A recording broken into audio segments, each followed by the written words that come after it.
এবার যাদের বউটাও কেউ নাই, সিঙ্গেল না, সবাই হাত তোলে। হ্যাঁ, আহা, কারো বউ নাই আপনাদের? আব্বা বোঝে না রে, আব্বা বোঝে না রে। আহা, আমি যুবকদের পক্ষে একটা স্লোগান আজকে দিব, যুবকদের চরিত্র রক্ষা করতে চাইলে আর শীত থেকে বাঁচাইতে চাইলে কম্বল দিয়ে নয়, বউ দিয়ে যুবকদের শীত দূর হবে। আমি আমার আব্বাজানদেরকে পায়ে হাত থেকে বলতে চাই, আব্বাজান এই যে স্লোগান দেন, তোর নিজের পায়ে দাঁড়াতে হবে আগে, তার আগে তোর বিয়ে হবে না। এই স্লোগান বাদ দিতে হবে ভাই। প্রথম কোটাকুটি হবে যে তুই বিয়ে করতে চাই, আমি তোর বাপ তোকে দিয়ে দিব, যা। এটা যদি বাবার স্লোগান হয় বিয়ের ক্ষেত্রে, যুবকদের 80% যুবকরা জেলার থেকে যাবে। যুবক ভাই আমার, বাপদেরকে বলে আসলে বেশি একটা লাভ নাই। বেশিরভাগ মেয়েদের মধ্যে সমস্যা আছে। তুমি দেখবা যে মেয়েরা টাকা পাইলে টাকলার সঙ্গে বিয়ের পিড়িতে বসে যায়। আর আমি সব মেয়েকে এক পাল্লায় মাপি না। I don't measure everyone equally. Everyone has a different kind of personality. সবার ব্যক্তিত্ব একরকম নয়, এক একজন এক এক রকম। বাট আমাদের দেশে কিছু সংখ্যক মেয়েদের রুচি এতটা নিচে নেমে গেছে, এরা দিনদার নয়, গাঞ্জাখোর দেখলে পছন্দ করে। আর কিছু মেয়ে আছে দেখবা যে এরা আইফোন 16 প্রো ম্যাক্স পাওয়ার জন্য কক্সবাজার পর্যন্ত চলে যায়। এরকম মেয়েটা যশোরে অন্তত নাই। যদি থেকেও তাকে আল্লাহ হেদায়েত দান করুন, সকলে পড়া আমিন। আমাদের স্লোগান হবে একটা, আমার বউ সে হবে না যে দিনবিহীন হবে, আমার বউ সে হবে না যে চরিত্রহীন হবে, আমার বউ সে হবে দেখতে কম সুন্দর হলেও চলবে, বা চরিত্রে দিনদারিত্বে চুল পরিমাণ কোনো ছাড় হবে না। ঠিক না? আমার যুবকদেরকে বোঝার তৌফিক দান করে পড়াবে। আমরা আজ কোরআন থেকে আলোচনা পেশ করব। 3টা তাকবীর শেষ হবে। প্রথম তাকবীর দিবেন আমার যশোরের মনিরামপুরের বিবাহিত ভাইরা, দ্বিতীয় তাকবীর দিবেন আমার প্রিয় সিঙ্গেল ভাইরা। দেখবো আজ কাদের জোর কত বেশি। বিবাহিত ভাইরা থেকে আসি দেন,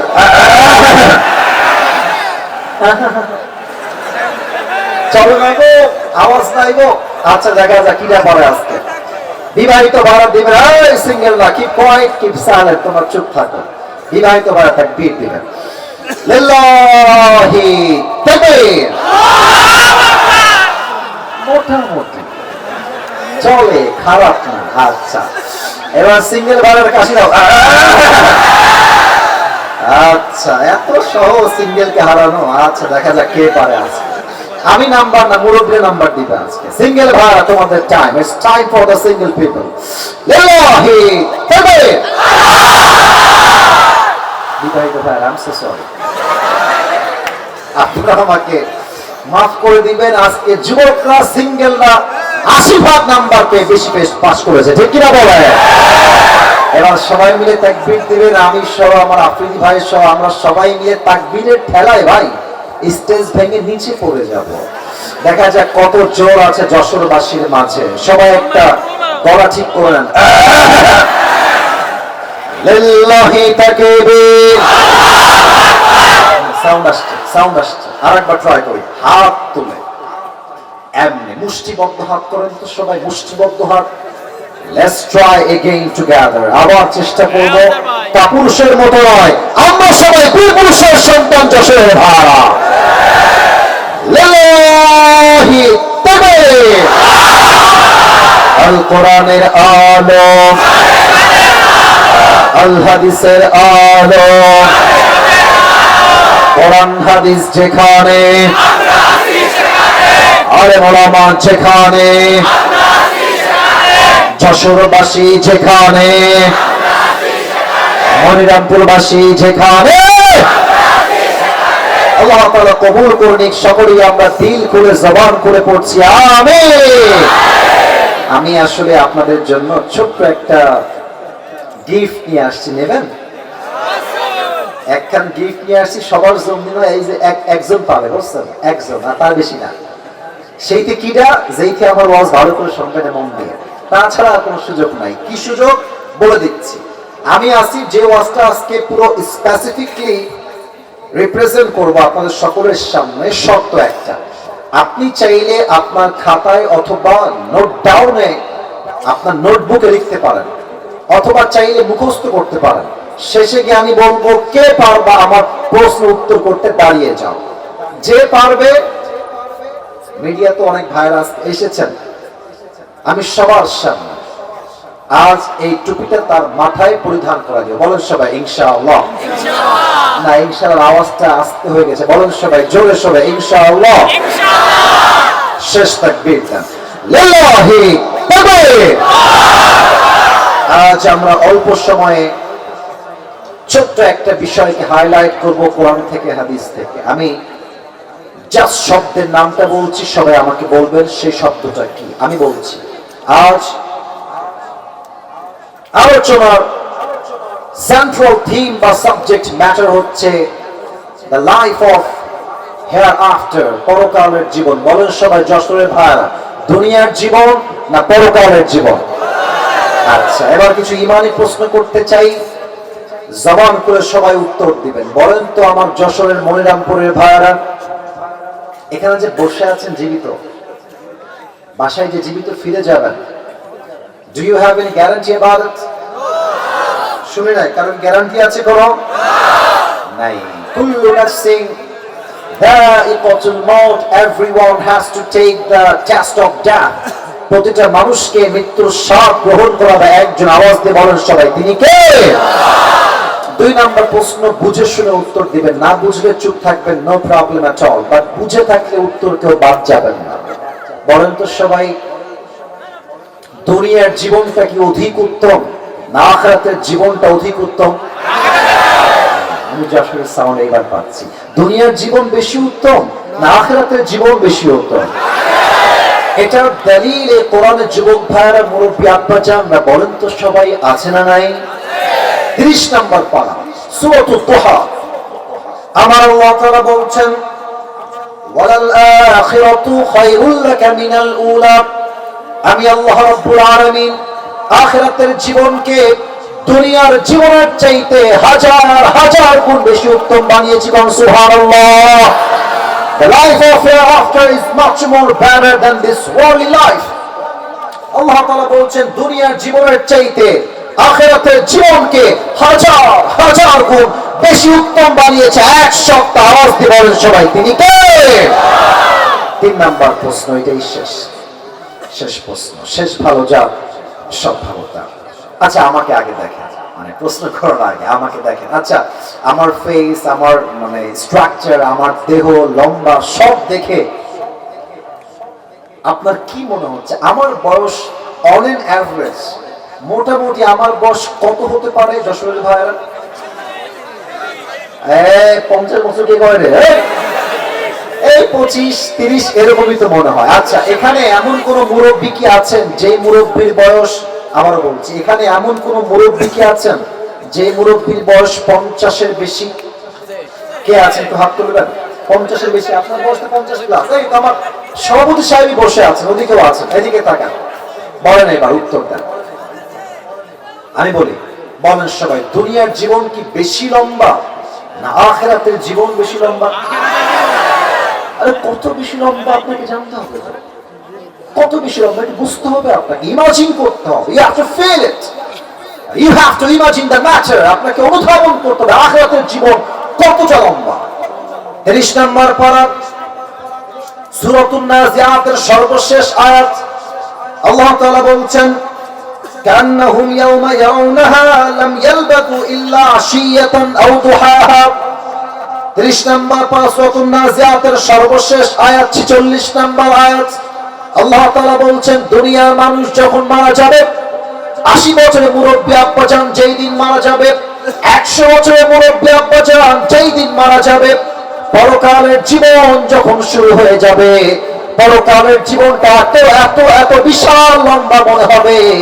80 বছরের মুরব্বী ডাক দিয়ে বলবে, আল্লাহ আমার কাছে এই 80 বছরের হায়াতকে এত এত ছোট মনে হচ্ছে, আমার মনে হচ্ছে পরকালের জীবনটা এত বেশি লম্বা, আমার কাছে দুনিয়ার 80 বছর হায়াতটা আজকে একটা সকাল কিংবা একটা সন্ধ্যার মতো মনে হচ্ছে। আল্লাহু আকবার। 80 বছর একটা হায়াতকে মানুষ ভাববে দুনিয়ার একটা সকাল কিংবা একটা সন্ধ্যা। Could you imagine how much long time it is? কতটা লম্বা সময় হবে পরকালের জীবনটা, লম্বা লম্বা হায়াত হবে পরকালের জীবনটা। এবার আমি সবাইকে একটা আবদার করতে চাই, যারা বসে আছেন চোখটা 3 সেকেন্ডের জন্য সবাই বন্ধ করবেন, সবাই, কেউ বাদ যাবেন। আর একটা কথা, কেউ যদি ওয়াজের মাঝে উঠে যায় ও লুঙ্গি টাইনা ধরে বসাই দিবেন, তবে খুলে যেন না যায়, সাবধানে বসাই দিবেন। কারণ বছরে একটা দিন ওয়াজ মাহফিল, 12টা পর্যন্ত ওয়াজ না করলে আমার মুরব্বী যুবক কারো কলিজাই ঠান্ডা হবে না আজকের মাহফিলে, ঠিক কিনা বলে? আমি কিন্তু সবার দিকে চোখ দিয়ে আছি, কেউ যেন উঠে না যায়। আবার বলছি, সবাই চোখটাকে জাস্ট 3 সেকেন্ডের জন্য বন্ধ করবেন। কেন বন্ধ করবেন আমি বলছি। এই পরকালের জীবনটাকে আমি কয়েক ভাবে হাইলাইট করব। আবার বলছি, পরকালের জীবনটাকে আমি ভাগাভাগি করে হাইলাইট করব। আমি আজকে বলবো যে পরকালের জীবনটা শুরু হবে কেন, আমাদের মৃত্যুটা হবে কেন, আমাদের মৃত্যুটা আমরা মালাকুল মউতকে ফেস করব কেমন, যুবকের মৃত্যু কেমন হবে, নামাজি বান্দার মৃত্যু কেমন হবে, বেনামাজির মরণটা কেমন হবে, কবরের জীবন যে শুরু হবে, হাউ ইট উইল স্টার্ট, পরকালের জীবনটা শুরু হবে কেমনে, আমরা যে আবার দুনিয়ার জীবন থেকে বিদায় নেওয়ার পরে জীবিত হব, আমরা আবার জীবিত হব কেমনে, সেই যে বিচার দিবস কায়েম হবে, বিচার দিবসটা কায়েম হবে কেমনে, হিসাব হবে কেমনে, মিজানের পাল্লায় আমল নামা ওজন হবে কেমনে, আমরা জান্নাতে যাব কেমনে, জাহান্নামে যাব কেমনে, এই পুরো টপিকটাকে ইন ডিটেইলস আমি আজ কোরআন থেকে হাদিস থেকে হাইলাইট করব। বলেন সবাই দিল থেকে ইনশাআল্লাহ। এবার চোখটা সবাই বন্ধ করেন, আমিও বন্ধ করছি সবার সাথে। 3 গোনার পরে খুলবেন, চোখ বন্ধ। 1 2 3, চোখ খোলেন। সবাই চোখ খুলে আমার চেহারার দিকে সবাই তাকান। আজ আমরা বসে আছি যশোরের মনিরামপুরের দোদারিয়ার জমিনে। আমরা বসে আছি ঠিক রাস্তার সাইডে।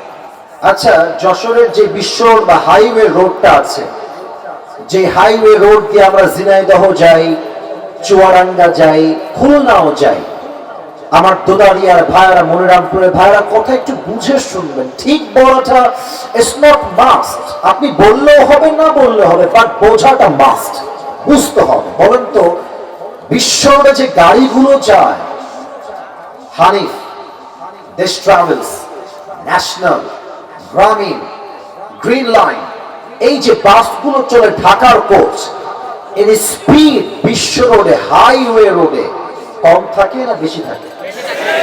এই তো উত্তর পেয়েছি, কম থাকে না বেশি থাকে?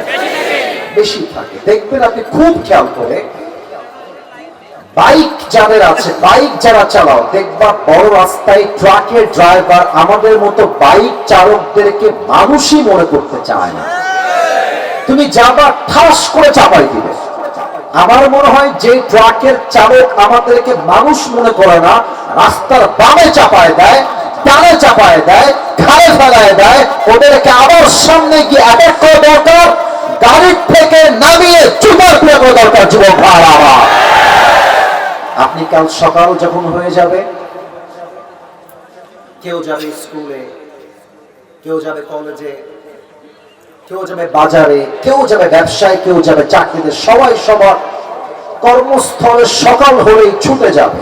আপনি জাস্ট ভাবেন যে কালকে সকালবেলা আপনি যাবেন যশোরের মেইন শহর, একদম মেইন শহর, তো আপনি হাইওয়ে রোড দিয়ে যাবেন। আমি বোঝাবার সাথে একটা জিনিস বোঝাই, আমার দিকে সবাই তাকান। আমাদের পেছনে একটা রাস্তা আছে না, দেখতে হবে না, আমার দিকে তাকান। পেছনে একটা রাস্তা আছে না আমাদের? আরে ভাই, কথা কোন আছে না নাই? আচ্ছা, মনে করেন পেছনের রাস্তা পেছনে নাই, এটা হচ্ছে এইখানে। আবার বলছি, পেছনের রাস্তা পেছনে নাই, এক্সাম্পল হিসেবে রাস্তা এইখানে। আর আমি আসিফ হুজুর যেখানে বসে আছি, এটা হচ্ছে আপনার বাসার গলি, বোঝা বাসা। তো এই বাসটা হচ্ছে বিশ্ব রোড, এটা হচ্ছে আপনার বাসার গলি। সাইকেল নিয়ে যাচ্ছেন, বাইক নিয়ে যাচ্ছেন, অটো নিয়ে যাচ্ছেন, অথবা সিএনজিতে যাচ্ছেন, গলির রোড থেকে বিশ্ব রোডে উঠে আপনি জাস্ট বাম দিকে যাবেন, এই দিকে পেছন থেকে হানিফ একটা বাস, তার স্পিড আছে 110। আপনি যখনই সিএনজি রাস্তায় উঠিয়ে বামে যাবেন, আপনার সিএনজি বামে ঘুরাইতে পারেন নাই, জাস্ট এমনি উঠেছে, এমনি আছে। আর ডান দিক থেকে বিশাল লম্বা একটা হানিফ বাস এসে এমন ধাক্কা দিয়েছে আপনার সিএনজি বা অটোতে, সিএনজির ভেতরে বসে থাকা মুরব্বী যুবক এক ধাক্কায় 40 হাত দূরে গিয়ে পড়েছে। পড়ার সময় কেমনে পড়েছে? লুক অ্যাট দ্য পজিশন, পড়ার স্টাইল দেখেন, এমনি উড়ে গেছে। এই যে কপালের সাইডটা আছে, এটা সোজা গিয়ে রাস্তার যে পিচ ঢালাও করা শক্ত শক্ত পাথর আছে, এত জোরে লেগেছে, কপালটা ফেটে, পুরো মাথা ফেটে, ফিল্কি দিয়ে গল গল গল গল রক্ত বের হয়ে পুরো রাস্তা লাল হয়ে রঞ্জিত হয়ে গেছে। আর দোদারিয়া মোলরামপুরের সবাই বলছে, এই বের হও, বের হও, একটা বড় দুর্ঘটনা ঘটে গেছে, বের হও, কে কোথায় আছে, বের হও। কোন মতে আপনাকে ধরেছে। আর একজন বলছে, অ্যাম্বুলেন্স কল দাও, অ্যাম্বুলেন্স কল দাও, এখন রাইট না কল দাও। কল দিয়েছে, খুব দ্রুত অ্যাম্বুলেন্স চলে আসছে, আপনাকে কোন মতে ধরে যশোরের সদর হাসপাতালে ভর্তি করে দিয়েছে। And you don't have the strength to talk with anybody. You are totally and completely senseless. কোনো জ্ঞান নাই, কথা বলার শক্তি নাই, 24 hours কোনো জ্ঞান নাই, কোনো চোখ খোলাখুলি নাই। 24 ঘন্টা পর, দীর্ঘ 24 ঘন্টা পর চোখ খুলছে। You can't see anything clearly. Everything is, look like it's not clear, ঝাপসা। বাট আপনি বুঝতে পারছেন যে আপনি যে বেডে শুয়ে আছেন, সে বেডের চাদরের রং হচ্ছে সাদা। যে বালিশে আপনার মাথা আছে, বালিশের কাভারটাও সাদা, উপরের ছাদ সাদা, ফ্যান সাদা, দেওয়াল সাদা, everything is look like a white colour, সবই হচ্ছে সাদা। আপনি ভাবছেন, আমি তো ছিলাম যশোরের দোদারিয়াতে, আমি এখানে আসলাম কেমন করে? একটু পরে চোখটা একটু ক্লিয়ার হয়ে গেছে, দেখছেন পায়ের সামনে বিশাল লম্বা একটা গ্লাস ফিটিং করা গেট, আর গেটের লম্বা লাল অক্ষর লেখা আছে, আপনি যে রুমে এখন শুয়ে আছেন, এই রুমটার নাম হচ্ছে ICU। এটা হাসির কথা না। ICU তে কখন নেওয়া হয়? যখন একটা মানুষের আর কোনো আশঙ্কাই থাকে না। Last stage of your life, জীবনের শেষ মুহূর্তে আপনি পদার্পণ করে ফেলেছেন। ওই দিন আপনি কি ভাববেন জানেন? আপনি কি ভাববেন জানেন? ইস, আমি কেন সুদ খাই না, আমি কেন ঘুষ খাই না? প্রত্যেকটা পাগলা যুবক ভাববে, ইস, আমি রাতের বেলা পর্নোগ্রাফি ব্লু ফিল্ম কেন দেখলাম? প্রত্যেকটা যুবক ভাবে, আমি হারাম রিলেশনশিপ কেন করলাম দুনিয়ার বুকে? প্রত্যেকটা যুবতী মেয়ে ভাববে, ইস, দুনিয়াতে আমি পর্দাশীল কেন হতে পারলাম? আফসোস করবে। হঠাৎ করে দেখবে আইসিইউর যে জানালা আছে, উইন্ডো, জানালা থেকে একজন যুবক আসমান থেকে জমিনে নেমে আসছে। মুরব্বীরা আমাকে বলেন তো, যুবকরা বলেন তো সবাই, যে জমিন থেকে নয় আকাশ থেকে নেমে আসে, সে কি মানুষ হয় না ফেরেশতা হয়? আর এটা কে রে? কই থেকে আসলো? নাম কি? মাথায় কাজ করবে, এর নাম তো আজরাইল। ওয়াজ কিন্তু এখনো শেষ হয় নাই, মূল পয়েন্ট এখন আসলাম। আজরাইল আসার পরে আমাদের মাঝে দুইটা গ্রুপে মানুষ ভাগাভাগি হয়ে যাবে। এক হচ্ছে নামাজি বান্দা, and number two is the death of people, those who do not perform the salah. এক নামাজি বান্দার মরণ, আর এক হচ্ছে বেনামাজি বান্দার মরণ। আপনারা সবাই মিজানুর রহমান আজহারীর নাম শুনেছেন না? আরে ভাই, শুনছেন তো? নাম শুনেছেন আপনারা? আপনাদের যশোরে কিন্তু আমাদের প্রিয় আজহারী হুজুরের জানুয়ারি মাসে প্রোগ্রাম আছে, হ্যাঁ? আপনারা, ওটা হয়তো আসলে খুলনার ওইদিকে আকিস ফাউন্ডেশন উদ্যোগে হতো, তো ওটা খুলনার থেকে চেঞ্জ করে যশোরে দেওয়া হয়েছে। দেখবেন যশোরের পুরো মাটিটাই ওই তারিখে ইসলামের খাঁটি হয়ে যাবে যুবক ভাই আমার। শুধুমাত্র যশোর মনিরামপুর থেকে নয়, কুষ্টিয়ার থেকে, ঝিনাইদহ থেকে, চুয়াডাঙ্গার থেকে, প্রত্যেকটা জেলার থেকে প্রত্যেকটা মানুষ যশোর মুখে যাত্রা করবে সেই দিন। ঠিক আছে? আমি এটা বলা মূল উদ্দেশ্য না, আমার উদ্দেশ্য আরেকটা। আজহারী সাহেব আপনারা অনেকে চিনবেন, হয়তো যুবকরা বিশেষ করে চিনবেন। আজহারের একজন নানা ছিলেন, তার নাম হচ্ছে গোলাম সরোয়ার সাইদি হুজুর। দেখছেন না আপনারা? আরে আমি আসিফ হুজুরের চেহারা কি সুন্দর, ওনার বয়স 50+। ওনার চেহারা দেখলে মনে হয় একটা ছেলেদের নূর, একটা মুক্তা ঝরছে, এত সুন্দর চেহারাটা। উনি প্রায় একটা কথা বলতেন, আজহারির নানা। উনি বলতেন, নামাজ নাই যা ঈমান নাই তার। নামাজ নাই যা মুসলমান হিসেবে পরিচয় দেওয়ার কোন যোগ্যতা নাই তাই যুবক ভাই আমার। ঠিক কি বলো? নামাজি বান্দার সামনে যখন মালাকুল মউত আসবে, মালাকুল মউতের চেহারার রং হবে সাদা ফর্সা, তার দেহের জামা হবে সাদা জুব্বা, আর তার চেহারায় হবে লম্বা লম্বা চাপদাড়ি, and he will be looking like a very attractive, energetic, handsome young man. তার চেহারা এতটা সুদর্শন হবে, তার চেহারা এতটা মুচকি হাসি থাকবে, নামাজি বান্দা তার চেহারা দেখে খুশিতে আত্মহারা হয়ে যাবে। সুবহানাল্লাহ বলো সবাই। নামাজি বান্দার সামনে মালাকুল মউত ডাক দিয়ে বলবে, হে নামাজি বান্দা, কোনো টেনশন নাই। ইয়া আইয়াতুহান নাফসুল মুতমাইন্না উখরুজি ইলা মাগফিরাতিল্লাহি ওয়া রিজওয়ানিহি। এই প্রশান্ত আত্মা, আসো আসো, বের হয়ে আসো। তুমি বের হয়ে আসবে, আল্লাহর জান্নাত তোমার জন্য অপেক্ষায় অপেক্ষমান রয়েছে। সুবহানাল্লাহ। না সুবহানাল্লাহ, আরে দিল থেকে বলুন সবাই সুবহানাল্লাহ। আচ্ছা, আমার হাতে এটা কি? ভয় পান কেন? এটার নাম কি ভাইরা? আচ্ছা, একবার সবাই ডানের ভাইরা, সামনের ভাইরা, বামের ভাইরা, লুক এট দিস টিস্যু। বলেন তো এটা কি গোল না চারকোনা? গোল না চারকোনা? আল্লাহর হাবিব বলেছেন, কাফাম মিন আকফানিল জান্নাহ ওয়া হানুত মিন হানুতিল জান্নাহ। জান্নাতি বান্দাকে, নামাজি বান্দাকে দুনিয়া থেকে জান্নাতে নেওয়ার জন্য আল্লাহ তাআলা জান্নাত থেকে একটা লাল রেশমি রুমালের কাপড় জান্নাত থেকে দুনিয়াতে পাঠায় দিয়েছে। জান্নাতে রাখবে, ইল্লিয়িন তথা আপনার রূহকে নিয়ে সঙ্গে সঙ্গে জান্নাতের ঠিকানায় পৌঁছায় দিবে। আল্লাহু আকবার। এবার আসেন, বেনামাজি বান্দার মরণ কত ভয়ঙ্কর হবে। আজকের মাহফিলে অনেকে এসেছেন, আপনারা রাগ করবেন না। অনেকে আজকে এশারের নামাজটাও পড়ে নাই, ফজরটাও পড়ে নাই, লিখে রাখেন, এশাও পড়ে নাই, বাসায় গিয়ে ঘুমায় যাবে, ফজরটাও পড়বে না। এত লাইট, এত ক্যামেরা, কি লাভ যে তাফসীর মাহফিল থেকে মানুষ নামাজি না হতে পারে? ঠিক কি বলে?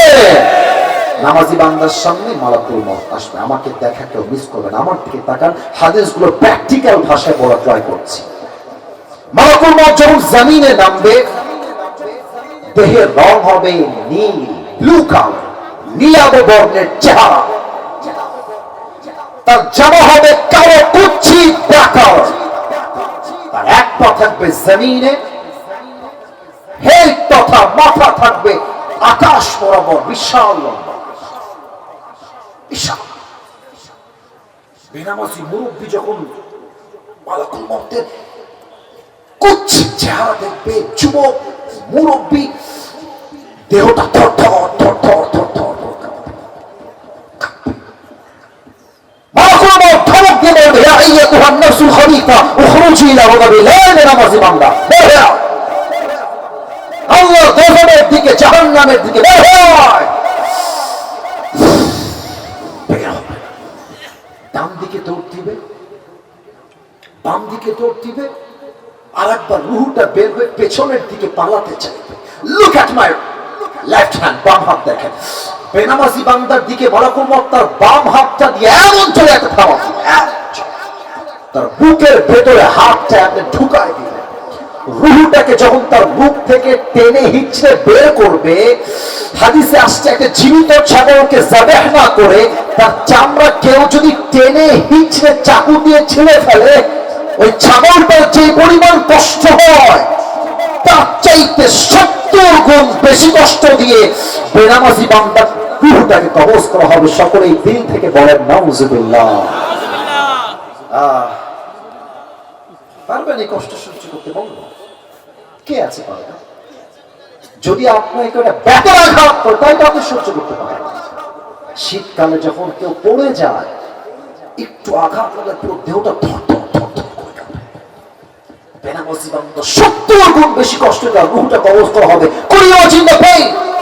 আপনি ভাবেন না তার ব্যথা কত বেশি হবে। রূহটা কবজ হয়ে যাবে, লাশটা পড়ে যাবে, ব্যাস কবরের জীবন শুরু। এবার একটা প্রশ্ন করবো সবাইকে, তবে উত্তর সবাই ভুল দিবে। প্রায় মানুষ বলতে 90% মানুষই ভুল দিবে। বলেন তো কবরের প্রশ্ন মোট কয়টা হবে? 4টা। একজন সঠিক, বাদ বাকি সবাই 3টা বলেছেন। হয়তো বলবেন হুজুর সারা জীবন শুনলাম 3টা, আপনি কোন 4টা? আপনি আইসেন কোনটা? ভাই আছে 4টা প্রশ্ন আছে। আমি প্রশ্ন করছি, সবাই দাঁড়িয়ে থাকা ভাইরা দাঁড়াই থাকে, নো প্রবলেম, তবে উত্তরটা দিয়ে না আমাকে।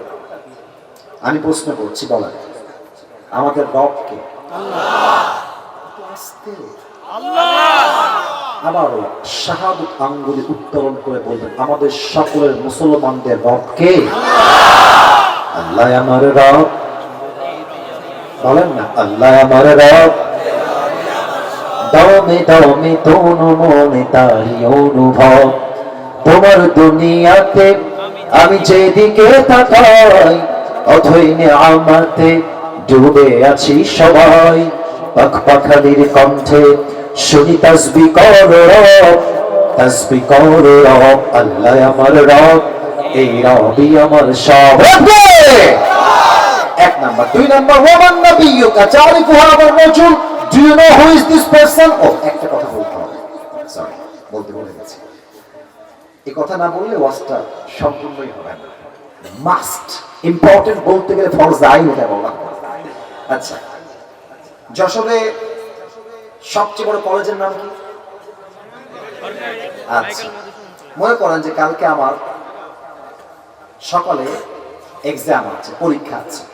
আমি জাস্ট বোঝাচ্ছি, ইটস নট লাইক এটা বাস্তব, জাস্ট বোঝাবার সাথে আমি বই বের করেছি। বইয়ে লেখা আছে ঢাকা। আমাদের বাংলাদেশের রাজধানীর নাম কি? উত্তর লেখা আছে ঢাকা। সবচেয়ে বড় সমুদ্র সৈকত কোথায়? লেখা আছে কক্সবাজার। আমাদের বাংলাদেশের সবচেয়ে সুন্দর যেখান থেকে পরিবেশটা এনজয় করা যায় নাম কি? লেখা আছে সাজেক। ব্রেন দিয়ে পড়লাম, মুখস্থ করলাম। সকালবেলা পরীক্ষার হলে গেলাম, প্রশ্নপত্র আসলো। এই কথা কি বোঝা যায়? আরে ভাই কথা বলেন, কথা কি বোঝা যায়? আমি পরীক্ষায় গিয়ে পরীক্ষায় প্রশ্নপত্র আমার সামনে চলে আসছে। লেখা আছে প্রশ্ন প্রথমে ক, বাংলাদেশের রাজধানীর নাম কি? ওই যে কালকে পড়েছিলাম ঢাকা। উত্তর ঢাকা। বাংলাদেশের সবচেয়ে বড় সমুদ্র সৈকত কোথায় অবস্থিত? ওই যে পড়েছিলাম ব্রেন দিয়ে। আবারও বলছি ব্রেন দিয়ে লিখে দিলাম উত্তর কক্সবাজার। সবচেয়ে সুন্দর ভিউ কোথায়? পাহাড়ি ভিউ, কুয়াশার ভিউ। উত্তর লিখে দিলাম ওই যে ব্রেন দিয়ে সাজেক। কবরের প্রশ্ন কসম খোদার এইরকম নয়। আপনি ভাববেন না কবরে 3টা প্রশ্ন মুখস্থ করে ফেলেছি, নো টেনশন, খালি বউটা ফাটাই নেব একেবারে, এরকম না। কবরের প্রশ্ন কেমন হবে? ব্রেন দিয়ে না।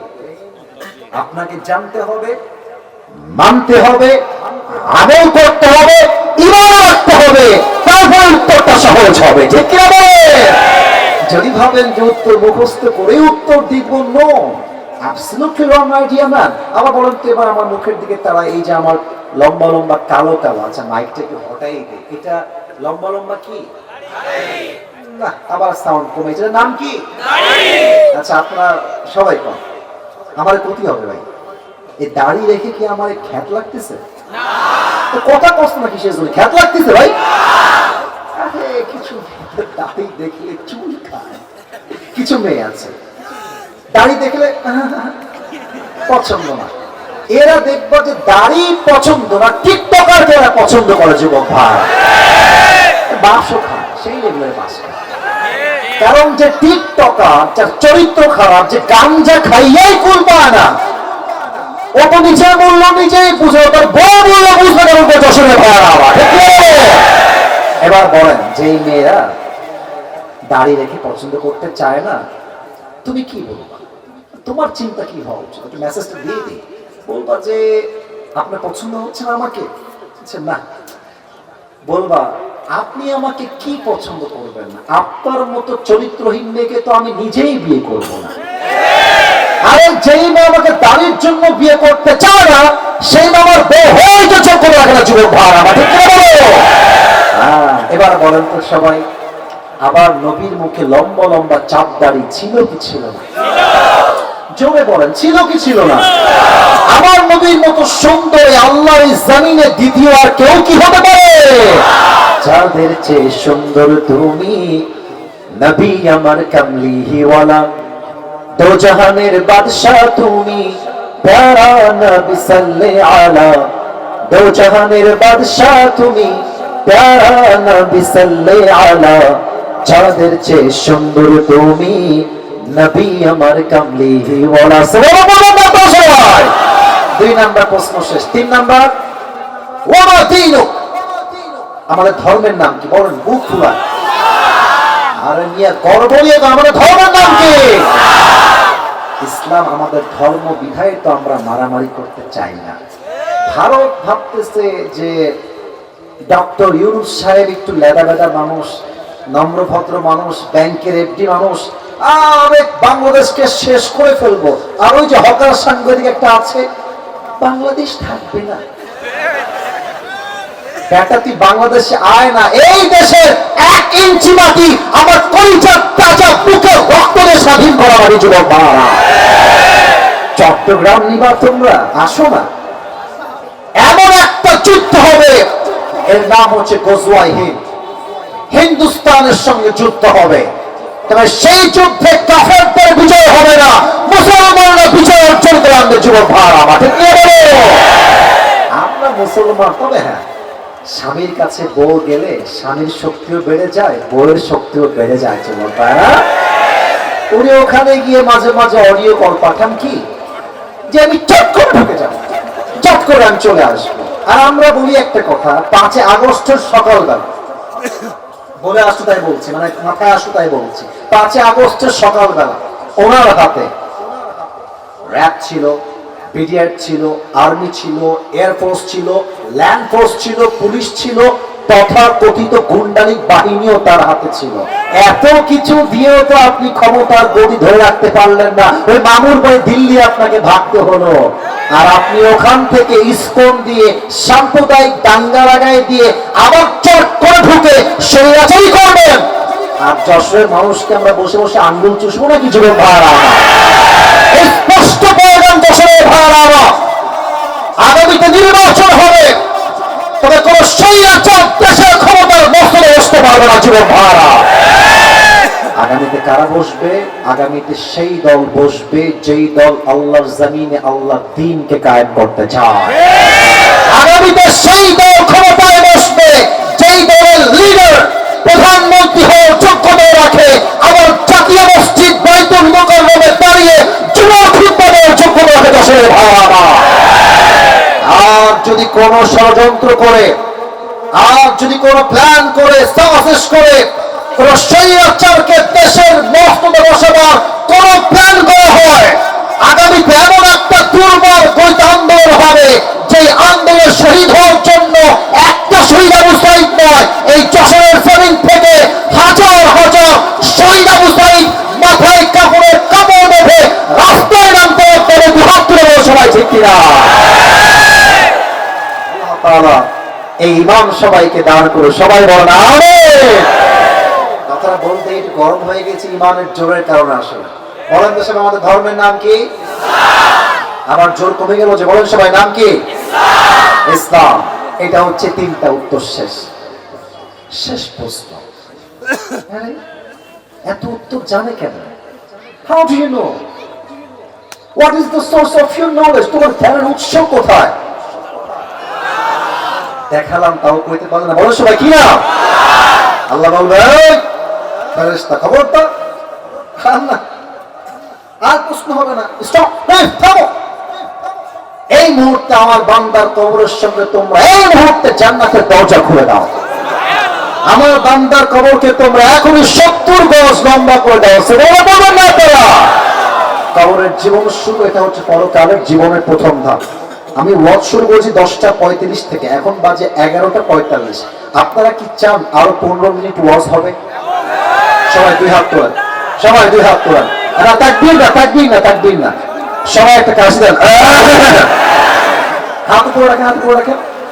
আমি একটা ওয়াদা করাবো, যশোরের ভাইয়ারা, আমি খুলনার ছেলে, আমি আপনাদেরই ছেলে, আপনারা আমাকে একটা ওয়াদা দেন। বলেন সবাই, যুবক মুরব্বী সবাই বলেন, সবাই বাঘের মতো বলেন সবাই, হুজুর। এটা বাঘের সাউন্ড হইল? বলেন সবাই, হুজুর আমরা যশোরের সন্তান, আপনাকে ওয়াদা দিলাম, আমরা কেউ দোয়া না করে উঠে যাব না। এই হাত দেখতে চাই, I would like to see your 2 hands, আমি দুইটা হাত দেখতে চাই, উঠে যাব না। এবার দিল থেকে সবাই বলেন ইনশাআল্লাহ। আগামী 15 মিনিটে কেউ যদি উঠে যায়, আমার কথা নয়, আল্লাহর হাবিবের কথা, লা ঈমান আলা লিমান লা আমান আলা, যার কথা ঠিক নাই তার ঈমানের ঠিক নাই, ঠিক কি? আর এখন যেটা বলবো, it is very important for all the young people, বিশেষ করে যারা এই টুপিটা পুরস্কার পেতে চাও, এই ওয়াজটা মনোযোগ দিয়ে শুনবা। আমার হাত দেখেন, পরকালের জীবনটাকে আল্লাহ তাআলা মোট 3টা ভাগ করেছেন। বলেন সবাই, কয়টা? আওয়াজ ভালো হচ্ছে, বলেন সবাই, কয়টা? ঠান্ডা মাথায় শুনুন। 1, if you believe in life of hereafter, then you must have to believe in on the day of resurrection. যদি আপনি পরকালে বিশ্বাস রাখেন, আপনাকে নিশ্চিত বিশ্বাস রাখতে হবে আমি যে মারা গেলাম, life is not over, life is not in, জীবন আমার শেষ হয় নাই। কবরে যাওয়ার পরে আবার আমাকে পুনরুত্থান দিবসে জীবিত করবে একজন। বলেন সবাই, তিনি কে? বিশ্বাস আছে সবার? মরে গেলে যে আল্লাহ আবার জীবিত করতে পারে, বিশ্বাস আছে সবার? পুনরুত্থান দিবসে বিশ্বাস 1 নাম্বার। 2, ভালো করে বুঝবেন, if you believe in life of hereafter, then you must have to believe in on the day of accountability. যে বান্দা বড় করে বিশ্বাস করে, হিসাব দিবসে সে বিশ্বাস করবে। আপনাদের টিনের বাসা কার কার আছে? টিনের বাসা, টিনের বাসা, হাত নামা। আচ্ছা, আপনাদের যুবকদের হয়তো মনে আছে যে আমি একবার বলেছিলাম যে মধ্যবিত্ত পরিবারের সন্তান মানেই হচ্ছে একটা ব্যাট। কেন বলেছিলাম? যে আমাদেরকে সাইকেল দিবেন তাও চলবে, বাইক দিবেন তাও চলবে, কার দিবেন তাও চলবে, কিছুই দিবেন না হাতে বলবেন ওটাও আমাদের চলবে। যুবক ভাইরা, ঠিক কি না বলেন? আপনি ডাল দিবেন তাও চলবে, আপনি ভর্তা দিবেন তাও চলবে, আপনি ভাজি দিবেন তাও চলবে, গোস্ত দিবেন তাও চলবে, কিছু না দিবেন পান্তা ভাত আমাদের চলবে। আমরা মধ্যবিত্ত পরিবারের সন্তান, আমরা বড়লোক ঘরের বসে থাকা ব্রয়লার মুরগি নয়। আমরা যেমন সুখ পছন্দ করি, খারাপ সময় আসলে আমরা কখন পরিশ্রম করতে পারি আমরা যুবক ভাইরা, ঠিক কি বলো? তো দেখবেন টিনের যাদের বাসা আছে, খুব খেয়াল করুন, টিনের বাসা, ওই দেখবেন টিনের বাসায় ছোট্ট ছোট্ট কিছু ফুটা থাকে, ফুটা। তো যখন সকাল হয়ে যায়, রোদ যখন ওঠে, রোদ দেখবেন যে ফুটা দিয়ে আলো বের হয় ওই ফুটা থেকে। তো দেখবেন ওই আলোর ভেতরে কিছু ধুলা দেখা যায়, ধুলা, ছোট্ট ছোট্ট ছোট্ট ছোট্ট ধুলা। ও মা, এদিকে কিছু নাই ভাই, এনে কোনে গেল ধুলা? দেখবেন নাই, ধরবেন মনে হবে ধরে ফেললেন, নাই। এটাই হচ্ছে ফামান ইয়ামাল মিথকালা যাররাতিন খায়রান ইয়ারা ওয়া মান ইয়ামাল মিথকালা যাররাতিন শাররান ইয়ারা। If anyone has done an atom size of good, he will see it. If anyone has done an atom size of bad, he will see it. Zarra, zarra, শস্যের দানা পরিমাণ গুনাহ যদি কেউ করে, এটাও ওজন নামায়, আমল নামায় ওজন দেওয়া হবে। জাররা পরিমাণ ভালো আমল যদি কেউ করে, এটাও আমল নামায় ওজন দিবে 1 সপ্তাহ। আওয়াজ দিবে সবাই, তিনি কে? এবার মনিরামপুরে ভাইরা আমাকে জবান করে বলবেন, জান্নাতে যাওয়ার জন্য আমল নামা 100তে কত হলে জান্নাত পাবে?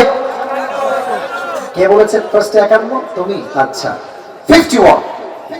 এবার আমার 2 হাত দেখেন, আমি বলছি আপনারা বলবেন, এটা হচ্ছে আমার ডান আমল। এটা কি আমল? ডান আমল। এদিকে কথা কয়, এদিকে কথা কয়, এটা আমার কি আমল? ডান আমল। এটা আমার, এটা আমার। আল্লাহ বলবেন, এই উঠাও, ওজন দাও, উঠানো হবে। দেখবে যে একজন বান্দা একটু, হাত দেখেন, একটু ডানটা উঠে গেছে। আল্লাহ বলবেন, ফাহুয়া ফি আইশাতির রাদিয়া, ভারী হয়ে গেছে না, জান্নাত দিয়ে দাও। আপনি বুঝলেন তো? এদিকে আবার থাকা বরাবর হয়ে আছে, একটু 1%। আল্লাহ বলবেন জান্নাত, জান্নাত। আচ্ছা, আরেকজন বান্দা হবে, আল্লাহ বলবে আমার ওজন দাও, ওজন দাও। দেখবি ও মা, এটাও সমান, এটাও সমান, এটাও 50, এটাও 50। এবার বলুন তো সবাই, জান্নাতে যাওয়ার জন্য দুইটাই 50-50, তার 50-50। যদি সে জান্নাতে যেতে চায়, তার আমল লাগে আর কয়টা? একটা। বলেন সবাই, কয়টা? একটা। কোনো টেনশন নেই, আমার বাপ তো এখানেই আছে। এটা আসলে মোটেও হাসির কথা না। আব্বা একটা জান্নাতে হয়ে যাবে, একটা আমল হয়। আব্বা বলবে যে, কে আব্বা? কিসের ছেলে? বের হাসি না, বের হয়ে যাও।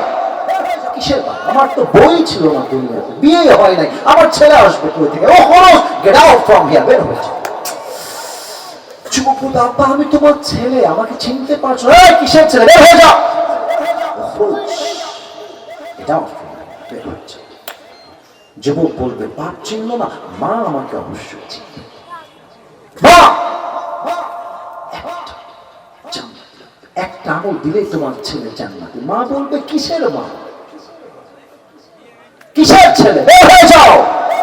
আমার তো স্বামী ছিল না, সন্তান আসবে কই থেকে? আমি আসিফের কথা নয়। ইয়াউমা ইয়াফিরুল মারউ মিন আখিহি ওয়া উম্মিহি ওয়া আবিহি। ভাই তার ভাইকে চিনবে না, সন্তান তার মাকে চিনবে না, মা তার সন্তানকে চিনবে না, বাপ তার সন্তানকে চিনবে না। ওই যুবকটা সবার থেকে খালি হাতে ফেরত এসে, একটা আমল পাবো না, জাহান্নামী হয়ে যাবো আজকে। হঠাৎ একজন যুবক আসবে, বলবে, এই ভাই তোমার কি হয়েছে, কি দরকার, হঠাৎ কেন তুমি? বলবে, ভাই কি বলবো, আপনাকে বলে কোনো লাভ নাই, আপনি চলে যান ভাই, আপনি আমার কোনো উপকার করতে পারবেন না, যান যান চলে যান। আরে ভাই বলেন না কি লাগবে, হেল্প তো করতেও পারি আপনাকে আজকে। বলছে, প্রিয় ভাই জান্নাতে যাওয়ার জন্য একটা আমল লাগবে, কেউ আমাকে দেয় নাই।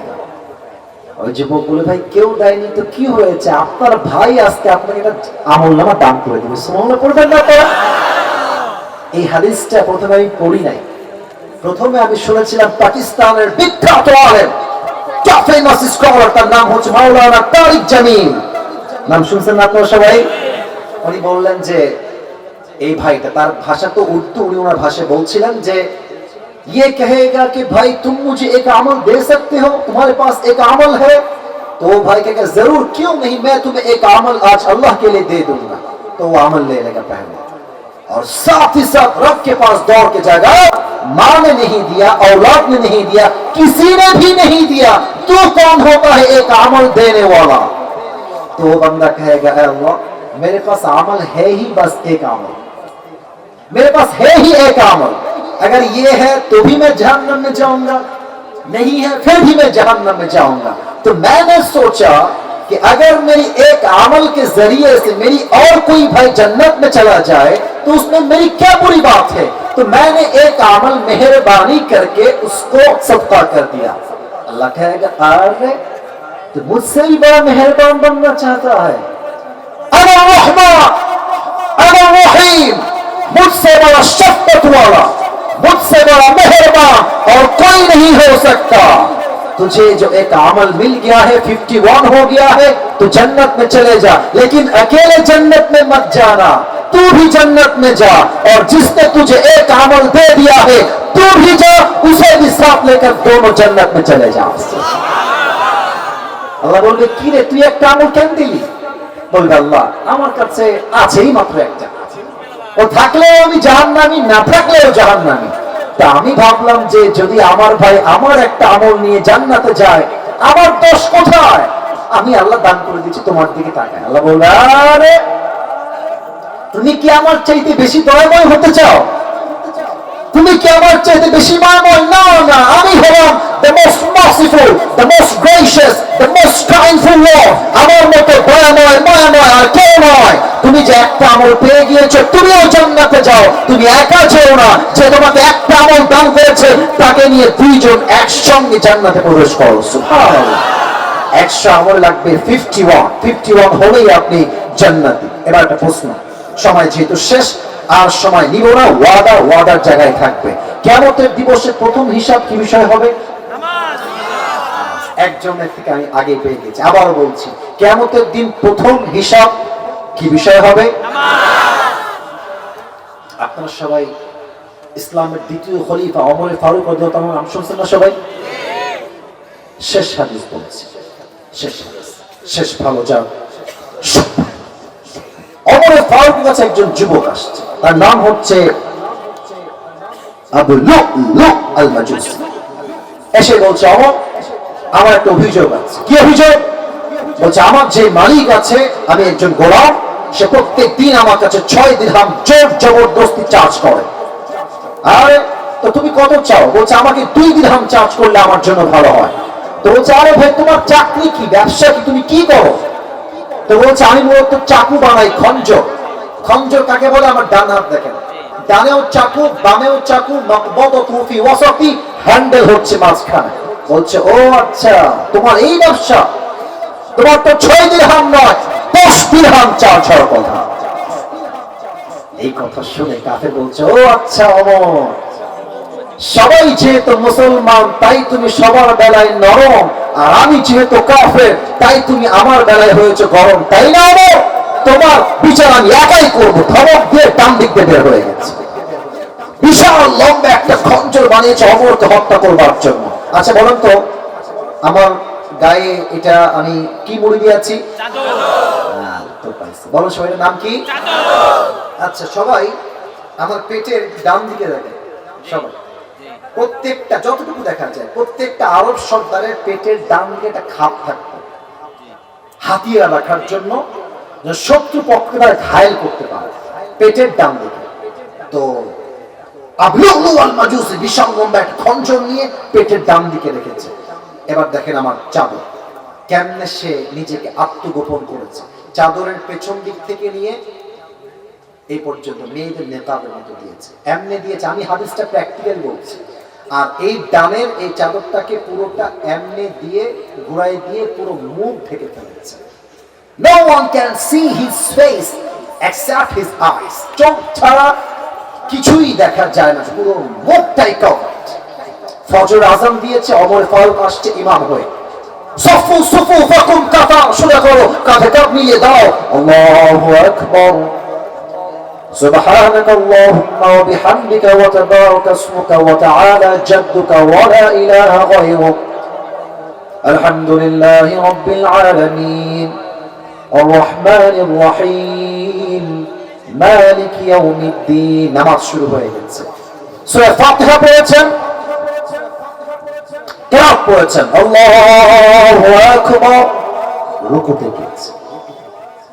যখন ওমর ফারুক রুকুতে গিয়েছে, পেছন থেকে আবু লু'লু আল মাজুসি চাদরটাকে এখন এভাবে ধরা ছিল তো এমনি উড়াই দিয়েছে, আর পেছন থেকে পিঠের ডান দিক থেকে খঞ্জরটা বের করে ওমরের সামনের দিকে আসছে। ওমর যখন সামিআ আল্লাহু লিমান হামিদা, যখনই ওমর উঠে গেছে, সোজা ওমরের পেট বরাবর এমনি একটা আঘাত। এই পেট থেকে right to left, left to right, right to left, এমনি একবার, এমনি একবার, এমনি। 3টা চাকুর আঘাতে ওমরের পেট কেটে নাড়ি ভুঁড়িগুলো সব পেট থেকে বাহিরে গলগল করে বের হয়ে গেছে। আর ওমরে ফারুক নামাজের মাঝে চিৎকার দিয়ে বলছে, আমাকে একটা কুকুর হত্যা করেছে, কে আছে আমাকে বাঁচাও। অজ্ঞান হয়ে পড়ে গেছে। সাহাবায়ে কেরাম বলছে, ধরো কাফেরকে ধরো। সবাই নামাজের মাঝে ওই কাফেরকে ধরতে গেছে। আর ওই কাফের যাকে সামনে পেয়েছে তাকেই এমনে এমনে এমনে আঘাত করেছে। 7 জন সাহাবী আঘাত পেয়ে জায়গাতেই নামাজের মাঝেই শহীদ হয়ে গেছে, জায়গাতেই মারা গেছে। আর ওমরকে ধরে তার ডান দিক নিয়ে আসছে। মদিনার সব ডাক্তাররা দৌড় দিয়ে আসছে, ওমরকে বাঁচাও। ওমর হয়তো আর বাঁচবে না। হাদিসের শেষ অংশে আছি, ওমরের 2 পিঠে 2 কাঁধে এমনি হাত দিয়ে হালকা উঠিয়েছে। এটা হচ্ছে পানির বোতল, 2 ঠোঁট এমনি হা করে মুখে পানি দিয়েছে। পানি যখন মুখ দিয়ে গেছে, গলা দিয়ে নেমে, বুক দিয়ে নেমে, পেট এতটা কেটে গেছে, গলা দিয়ে বুক দিয়ে নেমে সবগুলো পানি পেট কেটে বাইরে বের হয়ে গেছে, গলগল গলগল করে বাইরে বের হয়ে গেছে। ডাক্তাররা বলছে পানি দিয়ে কাজ হবে না, দুধ নিয়ে আসো। দুধ নিয়ে আসছে, 2 ঠোঁট ফাঁক করে দুধ দিয়েছে। দুধটা গলা দিয়ে নেমে, বুক দিয়ে নেমে, পুরো পেট কেটে সবগুলো দুধ রাস্তায় গলগল করে বের হয়ে গেছে। সাহাবীরা দেখে বুঝে গেছে ওমর হয়তো আর বাঁচবে না। হঠাৎ এক সাহাবী দেখছে ওমর ফারুকের চোখটা ভেরি লিটল বিট, খুবই সামান্য হালকা খুলেছে। ওই সাহাবী দূর থেকে আসছে, মারা গেল ওমর। হে ওমর, আপনার কি হয়েছে, কি লাগবে আপনার? ওমর জাস্ট ইঙ্গিত করছে, তোমার ঠোঁট কান, ঠোঁট কান, মানে তোমার কানটা আমার ঠোঁটের কাছে নিয়ে আসো। কানটা ঠোঁটের কাছে নিয়ে আসো।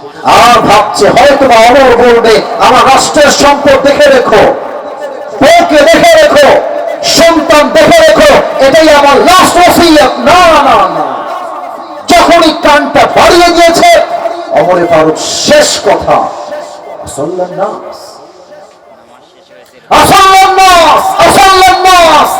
সন্তানের খবর লাগবে না, বউর খবর লাগবে না, রাজ্যের সম্পদের খবর লাগবে না, আমি ওমরকে আমার হায়াতের শেষ মুহূর্তে একটা খবর দাও, আমি অজ্ঞান হওয়ার পর যেই নামাজের ইমাম আমি ওমর ছিলাম, ওই নামাজটা জামাতে আদায় হয়েছে কিনা।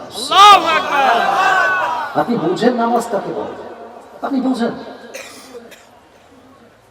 আজান হচ্ছে মসজিদে, আমি কি বলবো, আমার কলেজের আকাম, নামাজ হচ্ছে মসজিদে, আজান হচ্ছে, যুবকরা মাঠে দাঁড়িয়ে কেউ ক্রিকেট খেলছে, কেউ ফুটবল খেলছে, আবার কেউ কেউ আজান হচ্ছে মোড়ে মোড়ে দাঁড়িয়ে টিকটক চালাচ্ছে, টিকটক ভিডিও মেক করছে, আবার কেউ কেউ আজান চলাকালীন পাবজি এবং ফ্রি ফায়ার খেলছে। এটা কোন মুসলমান ঘরের সন্তান? দুনিয়াতে জান্নাতে টিকিট পেয়েছে, মৃত্যুর শেষ মুহূর্তে নামাজের কথা ভুলে যায় নাই। That is the main message and that is the last message for all the people those who are here. শেষ কথা একটা, মুসলমান হয়ে যদি নামাজি না হতে পারি, মুসলমান হওয়ার চাইতে হিন্দু হওয়াই ভালো। ঠিক কি? আপনি মুসলমান কেমন হইলেন? আপনি তো নামাজই পড়েন না, আপনি তো নামাজই পড়েন, আপনার নামাজের পরিচয় তো হয় আপনার ভেতরে, আপনি মুসলমান কেমনে হইলেন? আজ থেকে ওয়াদা করেন, সবাই 2 হাত তোলেন, সবাই 2 হাত তোলেন প্লিজ। 12টা বেজে গেছে, আমি আর কারো সময় নিব না। আমি জানি রাত অনেক বেশি, শীত লাগছে, সবার প্রায় 1.5 ঘন্টা ওয়াজ হয়ে গেছে। সবাই আমাকে শেষ একটা ওয়াদা করেন, বলেন সবাই, আল্লাহকে বলেন, বলেন সবাই আল্লাহ। না, এটা আল্লাহর ডাক হয় না, দিল থেকে বলেন আল্লাহ। আবার বলেন সবাই আল্লাহ। আমরা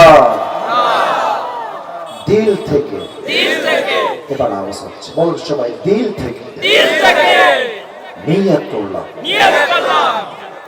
আজ থেকে এক ওয়াক্ত নামাজ কখনো ছাড়বো না। আরে ভাই, নিয়ত তো করেন, বেঈমানি করেন না, বলেন সবাই আর ছাড়বো না। আল্লাহ, তুমি আমাকে সেই তৌফিক দান করো। দিল করে সবাই যশোরের ভয় করেন আমিন। এই হচ্ছে 2 হিসাব দিবসে প্রথম হিসাব হবে নামাজ দিয়ে। আমল নামা লাগবে 151। 3 নাম্বার বলেই শেষ, এটা মাত্র 30 সেকেন্ড লাগবে বলতে আমার। 3 হচ্ছে কেউ উঠছে নাকি? সবাই বসো, নতুন নাকি রে? তাকবীর দেন সবাই, লিল্লাহি তাকবীর। 3 নাম্বার হচ্ছে হিসাব দিবসের পরে আমাদের মাঝে 2টা দল হবে। এক হচ্ছে, বলছি একদম shortcut 30 second, I will just take 30 seconds, মাত্র 30 সেকেন্ড। এক হচ্ছে ডানপন্থী, এক হচ্ছে বামপন্থী। ফারিকুন ফিল জান্নাতি ওয়া ফারিকুন ফিস সাঈর। একদল যাবে জান্নাতে আর একদল যাবে জাহান্নামে। শেষ কথা, একদল জান্নাতে যাবে, আল্লাহ বলবে এই আব্দুর রহমান বের হও, এই আব্দুর রহিম বের হও, এই আব্দুল্লাহ বের হও। আল্লাহ, আমরা তো জান্নাতেই ছিলাম, বের হবো কেন? আল্লাহ বলবেন, ওই যে কষ্টে দুঃখে অভাবে তুমি যে মধ্যবিত্ত পরিবারের সন্তান ছিলে, টাকা ছিল না, বাড়ি ছিল না, চাল ডাল ছিল না, অভাব অভাব, চাকরি নাই, ব্যবসা নাই, ব্যবসায় লস লস, এত কিছুর মধ্যেও যে তুমি বলেছিলা আলহামদুলিল্লাহ, আল্লাহ অনেক ভালো রেখেছিলে ভাই, অনেক ভালো আছি আলহামদুলিল্লাহ, শুকর আল্লাহ আলহামদুলিল্লাহ, আমি ধৈর্যশীল। ওই ধৈর্যের বিনিময়ে আজ তুমি জান্নাতে যাবা, তবে তোমার কোনো হিসাব হবে না, তুমি বিনা হিসাবেই জান্নাতে যাবে। ইন্নামা ইয়াওফাস সাবিরুনা আজরাহুম বিগাইরি হিসাব। Indeed, those who observe patient, they will be given their reward without measure. যারা হবে ধৈর্যশীল, আল্লাহ তাদেরকে কিয়ামতের কঠিন হিসাব দিবসে বিনা হিসাবে জান্নাত দিবে। সুবহানাল্লাহ।